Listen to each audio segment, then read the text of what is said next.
Hello and welcome back at MAHLE at the IAA Mobility 2021. We are back at the open space here at the Königsplatz in Munich. And my name is Lisa Hofmann. I'm the host for the MAHLE Mobility Talks, and we're going to have a very interesting topic today. It's smartening the bike, safety and comfort for a sustainable and multi-purpose vehicle. And therefore, I'm going to have two very passionate experts by my side. I want to introduce them to you. By my right-handed side, there's Jochen Sommer. He's the head of MAHLE SmartBike Systems. Jochen, how are you doing? Very good. Thank you very much. How do you like our booth here at the trade fair? It's quite interesting. The whole fair is quite interesting. You see this mix-up of mobility and everything was quite cool. Unfortunately, we didn't get to come here by e-bike, because it's really amazing. You go by car and then you see all the bikes going around, and it's really underlines the big growth and the big exciting market the e-bike market is. And there's another expert on my left-handed side, Dr. Armin Messerer. He's the vice president in Mechatronics. Armin, nice to have you here. How are you doing? Thank you, Lisa. Very well. It's really great environment, great to see all these innovations, the spirit here, and great to be part of that. I already said both of you are very passionate into e-bikes. So, I mean, how many e-bikes do you have at home? To be very frank, it's at the moment 3. It's growing, luckily, and there's so many great bikes out there, and I think we're going to touch on some of these advantages later in our talk, and it's really so great to have the chance to ride with these bikes now. And I'm doing that actually personally for commuting to work, and also then evening or weekends having some tours either on a race bike or then also in the mountains. So you are collecting them, that you can always choose collecting from the and riding. Of course, need to take care of it, but it's really a great pleasure. Nice one. So how many kilometers do you drive by e-bike per, let's say, per week maybe? Depends a little bit on the additional tours. I try to do as much as possible during my daily commuting, so it ends up 150 till 250 kilometers a week. Yeah, so you're the perfect expert, I guess. To a certain extent, yeah. So, I mean, you're the vice president in Mechatronics, and Jochen is the head of MAHLE SmartBike System. Could you just explain what are the differences in your tasks at MAHLE? So for me, I'm responsible for the development, industrialization of our electric drive systems business, what we call mechatronics. So it's a lot of electric auxiliaries for different vehicles, but it's then also electric powertrains, so electric motors, the controls, the software for small vehicles. We have a strong contribution here for small, like golf carts, small cars. Of course, we're now penetrating the big electric vehicles. I think a lot of you have seen our contributions here, for example, in the IAA Summit. And a very interesting issue is for us the smart bike systems, where we're really, at the moment, very successfully growing into the world of smart bikes. So for the MAHLE SmartBike Systems, you've got a very interesting slogan. It's light, sport, smart. And to be honest, it sounds like a pure marketing message. But I guess there's a clear meaning behind, right? Definitely there is. No? Sounds like, but the first one, of course, like a punchy marketing slogan. But definitely, and I think we're going to introduce you to that later. So we have very, very convincing, very weight-effective systems. So there's a lot of vehicles of bikes out there which are already less than 10 kilograms. So really the lightness is a key contributor from MAHLE's side here, a strong focus that we're having.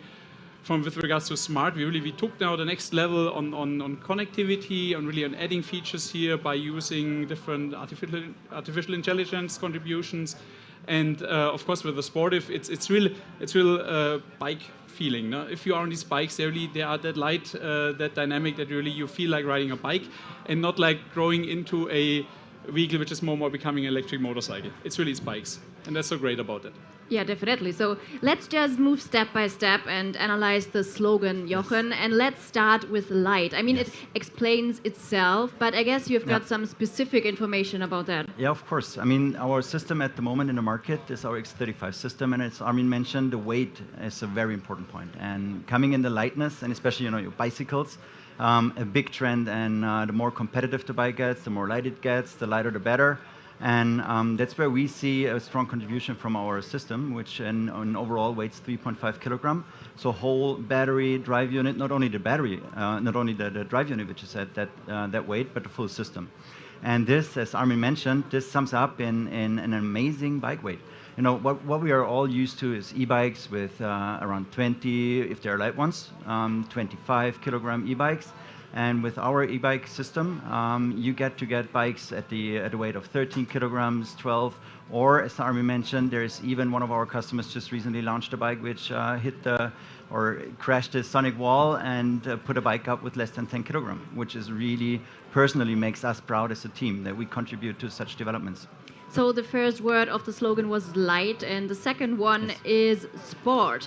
In what way do e-bikes and the term sport fit together? Yes, I mean for us, when we started out and coming together and said, okay, how does for us the perfect system looks like? And we looked out to the market and we've seen that we have all these kinds of bikes which have these huge big batteries, big torques, and even more torque, more watt hours on the batteries. And we said that's not our approach, huh? Because we went out on the rides, lunch rides, we came back and we just realized, okay, if we go out on those bikes and doing our rides, we come back with 50% of our battery. So why shall we carry the weight, which we don't need? And this is good for at least 90% of our rides. And for the 10 rides we want to go in addition. So let's figure a way what we do, and that's when we came up and in addition thought the e-bikes look more and more like motorcycles now, and to come back with that the power, what power do we want, how do we want to have the bikes look in the market, we came up with our idea, let's bring back the bike DNA to the e-bikes, not making them motorcycles, let's make them bikes again. And that's when we basically put down light, sport, smart, and the smart character in that is it all sums up into a unparalleled performance and agility on the bike. So if you go on a bike with our system, the bike feeling, if you go to downhill trails, if you go on the roads, it's a totally different feeling. So the agility of the bike, the performance of the bike, the end customer feels it's light, it looks just awesome. If you pass people, you don't see it's an e-bike anymore. And other than that, we believe that this is our path and this is a great thing to do. So to sum it up, what's the sportive benefit for the customer concerning sport, the buzzword of the slogan? There is, how the whole bike feels. Because still biking is somehow a sport and you want to be, active. You don't want to sit on your motorcycle if you go biking, so you move. How the bike itself looks, we will see that later, how that sums up. And all that. So now you need to explain the last word of the slogan, which is smart. What's possible in 2021? And that's something which was quite interesting. Now, you walk over the open space, over the summit, and what you see is everywhere smart. Smart part here, smart part here. Everything in our lives gets more smart. So we all are used to smartphones now, which have been once a day analog, then somehow the mobile phone, next logical step smartphone. The same we see on the watches, right? You had this analog watches, digital watches. You ended up then having smart watches, most of us, and also in our home. So we are all in all everywhere, in contact with smart connected devices in our lives, in our day-to-day lives. And for us, that was just the next logical step, because we had the e-bike or the bicycle, which was a push bike, bio bike, which we call a non-e-bike, which was analog. Then you got an e-bike, so electrified, and now the next logical step is we go the next step and make it smart. And it's also about applications and the dashboard and an app. Exactly. Can you just explain? So what does that mean, smart, is what we offer today already. You as an end customer, you go out on your rides, and what you do is you connect your smartphone with the bike, and then you start on, you're used to that, or most people are used to that with Strava or with other Runtastic or other applications.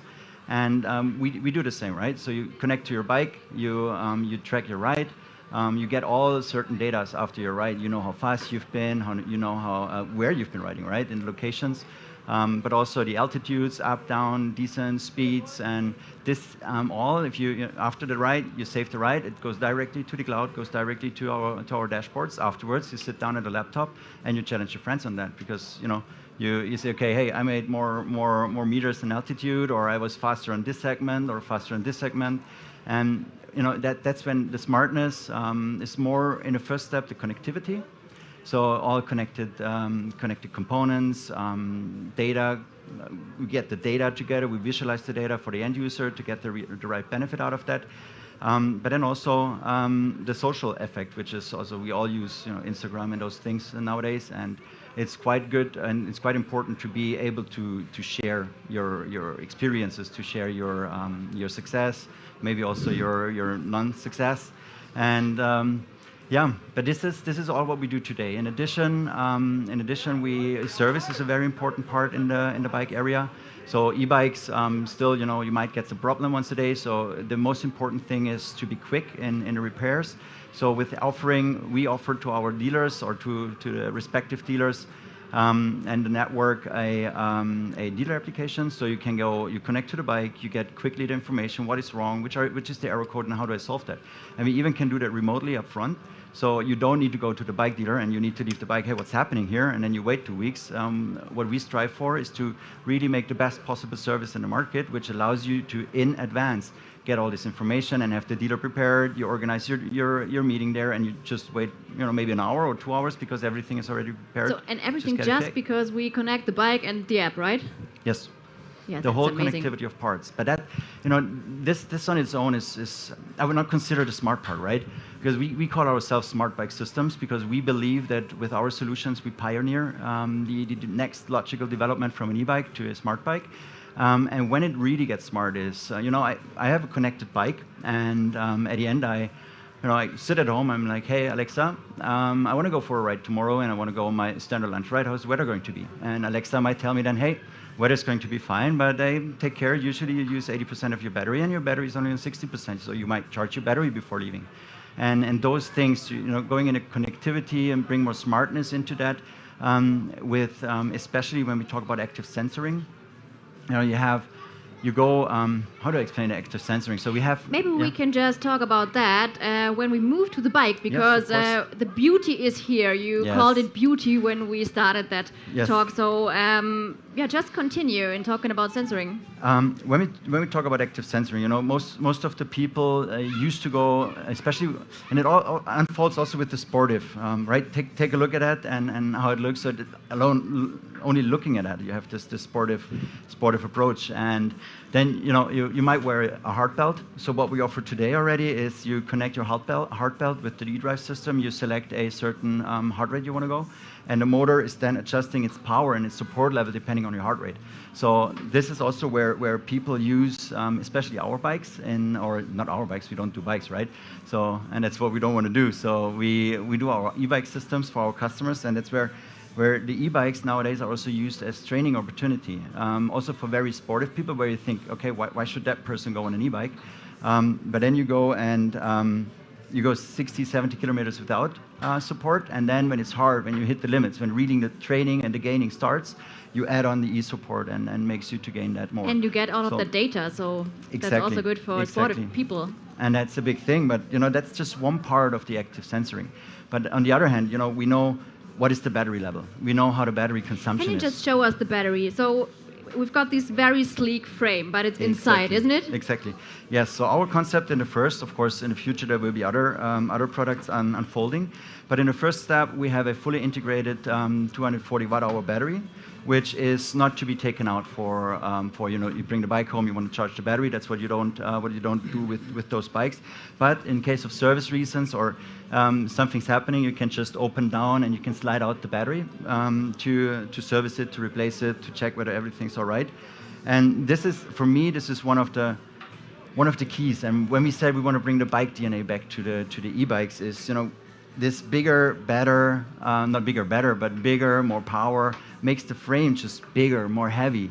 You go on a downhill trail, and what you don't want is you don't want to have this tank feeling where you're like, slowly going around the corners. What you need is a sleek bike with agile bike, and this is how, why our solutions is just perfect for those. So. And there's another very perfect solution because of the spare battery. Yes. Can you just show it? Because I guess the design is on purpose, right? Exactly. It looks like a bottle. Yeah, and that's, most people say the battery might not be enough for me, so this is not a bike for me. But we know from all of our data we have that the battery range is good enough for most of the bikes. But as you mentioned, the range extender, if you still go on a very long ride, you take the range extender, and it's on purpose like that. You can put the battery at the water bottle, or if you run out of battery, you just get out your backpack, or you can have 2, 3 with you, so you can go endless basically.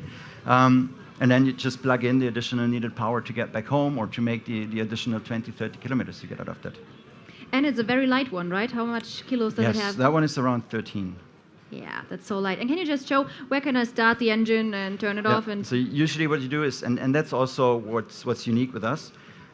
So you have a one button, how we call them. So you press it for going on, and then you can change also the assist modes. You see I'm in the first assist mode, second and third assist mode, or I even switch it off, which brings me to another USP of that bike, because for me personally, and I would say by now I drive a lot e-bikes, so the feeling when you hit the wall in 25 kilometers, it really feels like that, right? You go on these power e-bikes and you accelerate and you're super happy, but then you're like, oof, you're like, oh, 25, and then it's boring. Then you go on at 25, and then it's, and that's with our system. Even when you switch it off, or when you have it off and on, and you go to the 25, 26 kilometers border, you don't really recognize the face out of the motor, because it's so nicely applicated that you just really go, and it feels like a natural bike ride. And it's a very, very important thing on e-bikes for me personally.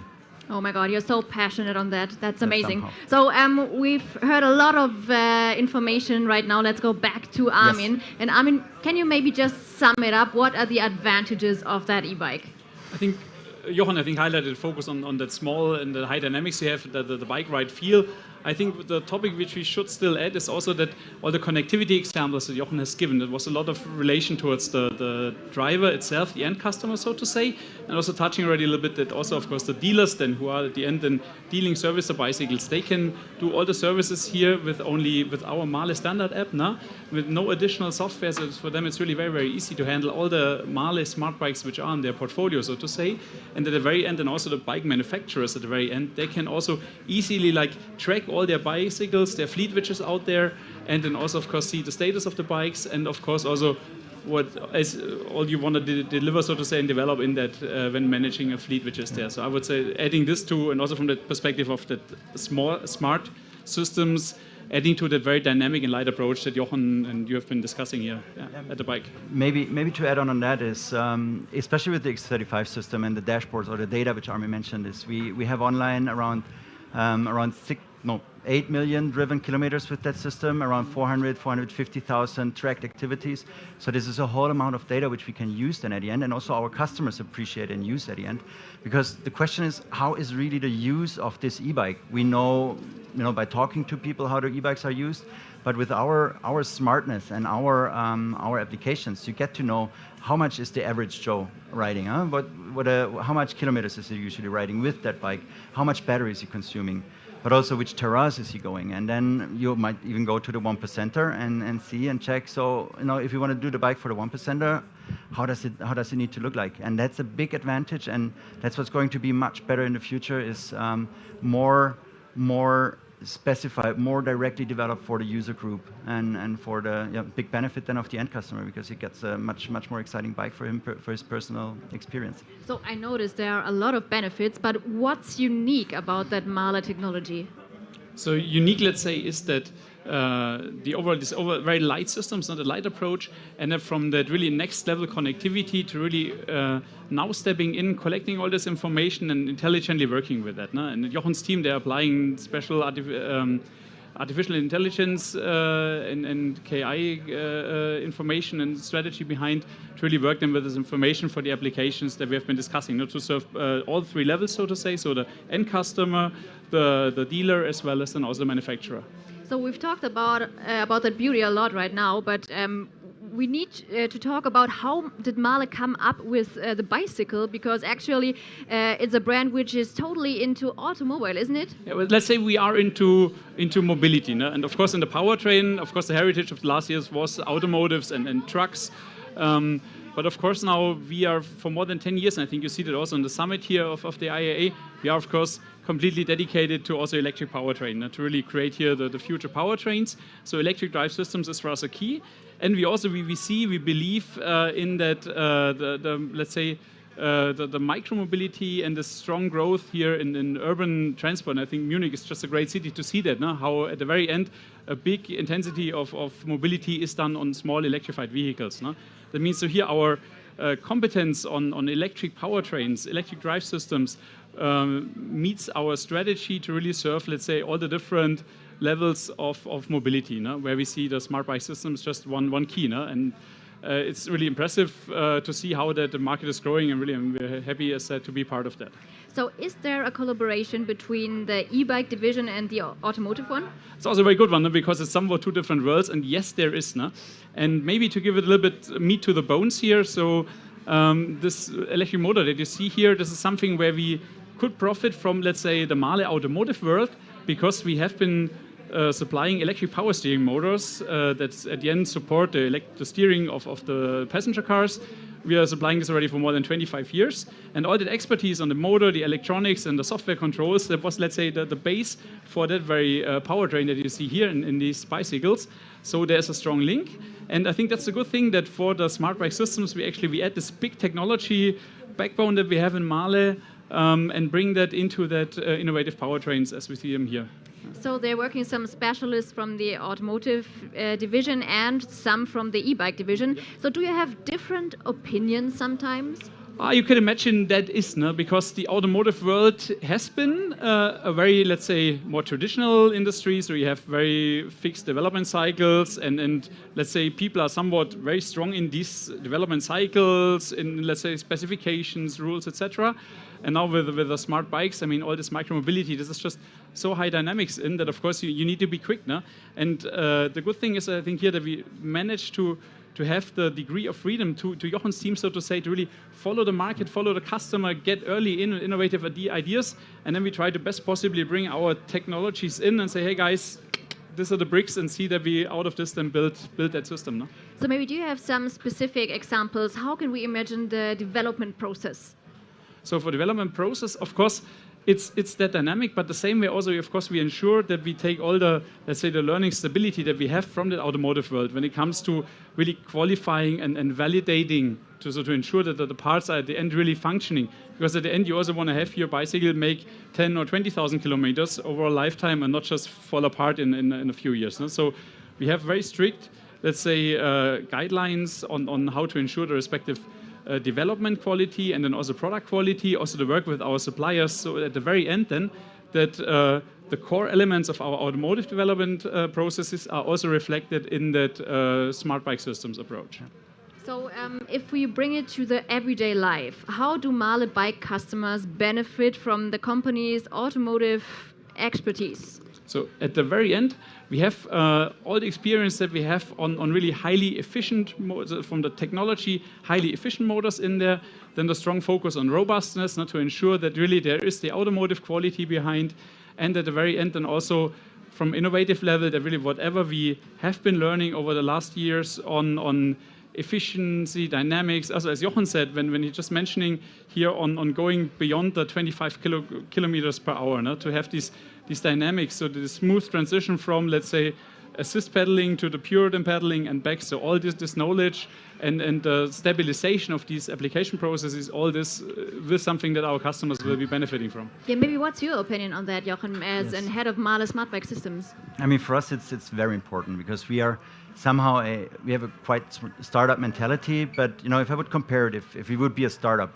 just doing what we do on our own, would be almost impossible. And that's where we benefit a lot from the MAHLE group, from the automotive experience, from the innovation power that MAHLE has. Because what we do is we just, we know the guys, we meet the people, the innovators within MAHLE, and we don't need to develop the wheel on our own in a new way. So we just hop on what's happening in automotive, which is always top notch, and we adapt it to the bike in an easy and quick way, which allows us to be really quick, efficient, and innovative.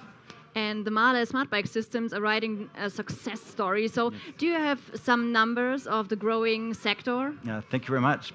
And that's really amazing. It's also amazing for me personally to be in that area and to be part of that and driving that. And what we see at the moment is we have around 40 plus customers. We have 100 plus bike applications or different bikes out in the market, and this is strongly growing. And we just talk about one product.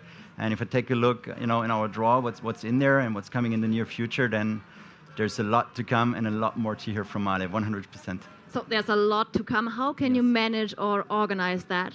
And that's where we really benefit from the MAHLE and the MAHLE mentality and the MAHLE one team, as mentioned. One team, one MAHLE is something which is helping us significantly on that. But then we also get the freedom within the group. We can, we have certain flexibility. We can drive in a certain agility to keep our startup character, combining it with the right amount of process level, which allows us to do the reliable. MAHLE is a name, and MAHLE stands for quality. MAHLE stands for something, right? And we need to carry that, and that's where the whole MAHLE environment just enables us to do that. So let's just watch into the future. How will mobility look like in 10 years? What do you think? So for us, hopefully, everybody out there will ride e-bikes. So that's the first thing. No, but I think that's a quite interesting question, because this is at the moment also going over the show, as mentioned earlier, is you see that the mix of different mobility solutions, and I think in 10 years we will have a wild mix of mobility solutions which are there for us to use. And e-bikes is going to be definitely a part of that. In the e-bike area, we have our concepts also where we see that the e-bike or the smart bike, as we call it, will develop even further. But then still, the big question is there going to be urban air mobility? What's happening with that, and how is all this sharing mentality going? We will have more furnished apartments in the future where there's just a fleet of e-bikes which are free for use for the people living there and those things. So that's why we believe we are in the very right sector here. With e-bikes, the strong growth will continue 100%. And we are also looking into the whole micromobility map and last mile vehicles, everything up to let's say a Renault Twizy size electric quads, to combine that and to combine go ahead in a strong force in the micromobility market. Yeah, you are calling it smart bike. So what about the smartness? Do you have some examples? What's going on in 10 years? What do you manage? The great thing is that every component gets smart, and what we work on, for example, is a bike radar system, which next to the body information from the information from the user, the information from the bike itself, we also get to know the environment much more, and because it's a wild mix of mobility participants, bikes, trucks, cars, maybe even strollers for babies, who are then connected and intercommunicating. And for me, the future mobility looks connected. So vehicles communicate to each other, tell them where am I, or there's a dangerous situation ahead, or there's a lot of things to do. And for us, that's also when the fun starts, because there's no limit to creativity in the connectivity world. So everything you can imagine, go for it. Go for it. So, Armin, what's your opinion on that? Very similar, actually, to say with your question of mobility in 10 years from now.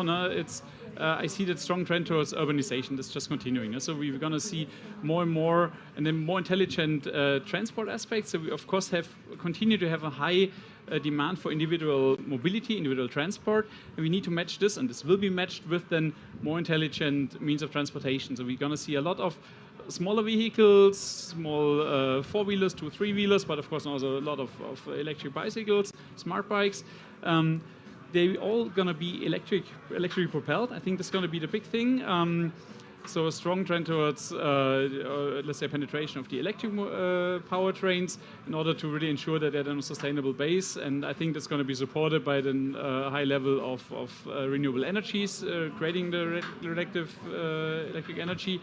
And in addition, also then having all these vehicles, as Jochen said, really intelligently connected, so that really at the end there's a network, and that also allows the end user then to have a consecutive row of different transport means, then a smoothless way of working with them, so to make your journey, so to say. Which is a big topic for safety, right? Yeah.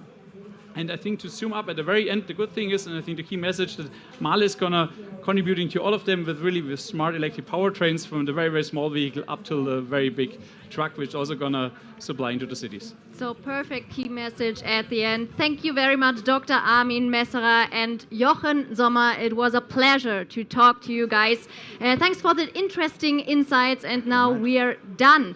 We had a very interesting topic today at the end, smartening the bike. But in total, we had 5 days, 5 very interesting talks. Thanks for watching, guys, and goodbye.